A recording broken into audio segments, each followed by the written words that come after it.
Hello, everybody. Welcome back. I hope that you're having a wonderful holiday season.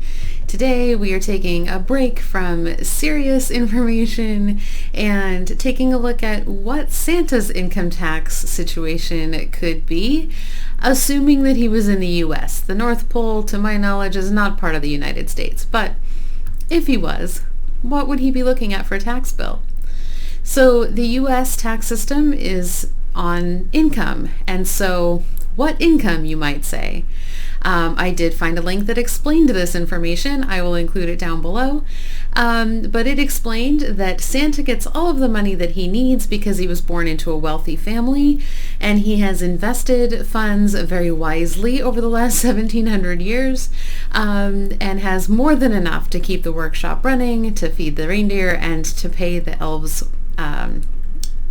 a healthy salary. So there is income.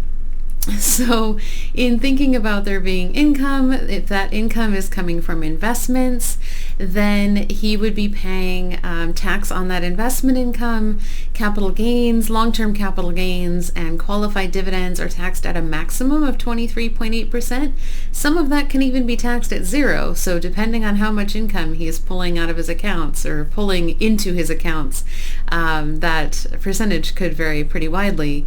His interest and ordinary dividends will be taxed at your regular income tax rate, just like anything else. So that's what that would look like.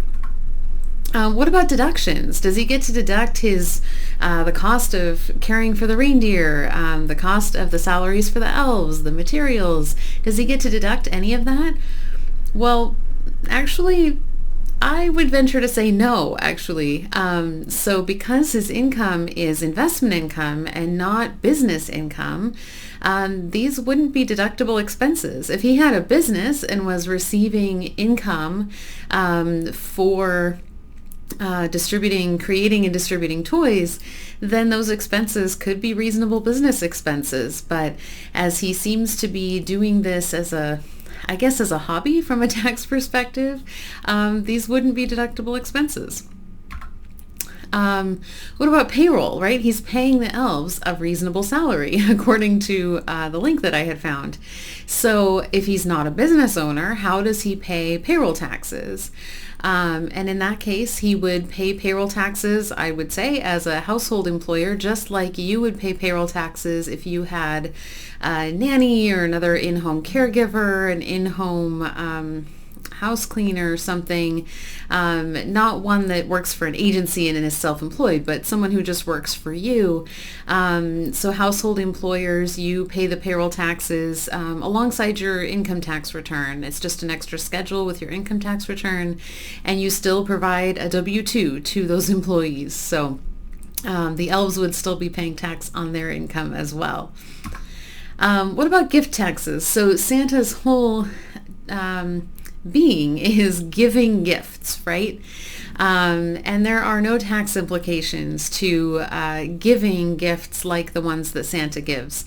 So you only have a gift tax filing obligation if you have given more than $17,000 to an individual in a particular year. And I know that Santa's gifts, at least in my experience, have never been more than $17,000 per person per year. So there are no gift tax filing obligations there. So I hope this has been fun for you. I found it fun and kind of an interesting thought process to work through. I hope that if you celebrate Christmas, you have a wonderful one.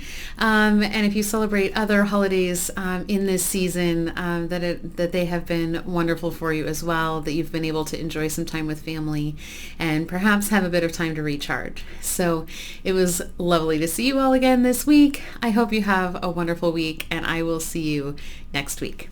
Bye.